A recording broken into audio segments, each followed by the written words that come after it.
Okay, so I just loaded my program for 102.13. I changed my dies, I loaded my program, but I'm not sure if everything was loaded correctly.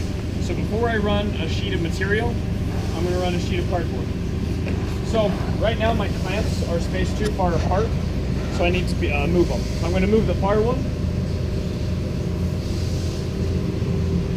and that's where you unlock it, slide it to where you need it to.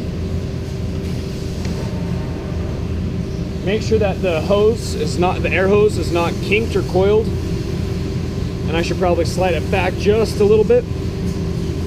That way it doesn't kink right there. And then I push, lock it down. So if it's unlocked, the hand will be facing towards you. If it's locked, the hand will be away. And that's the same for the front and the back. Now, you need to have your gauge up. So this little switch right here, it pops this piece up, and that's how you can 0-0 your sheet. Now, right now, it's just a piece of cardboard for a test run. It's not that critical, but when it's an actual sheet of material, that's when you need to make sure that you have it zeroed here, and also pushed up and zeroed in the clamps. Before you can run it, you have to push the switch down, and that will drop down out of your way. And as soon as you're sure that everything's done, check your scrap bin. Now, you don't want to be mixing aluminum and steel or the grill material together. You want to make sure that they're in two different bins. So we have our aluminum bin, and right now I've been punching stainless lately, and so I have my grill material bin.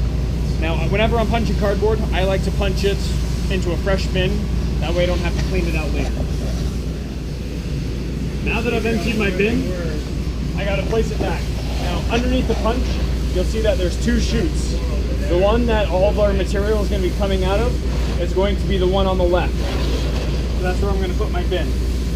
As soon as I'm ready, I make sure that there's nobody in the way, and I press start.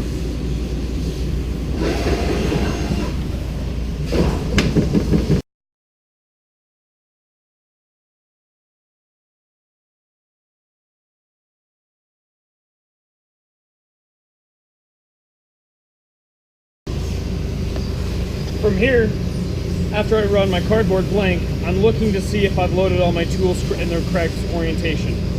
Now, the long shear one right here, that was done by the 256 die. The little one that's right there, that was done by that square.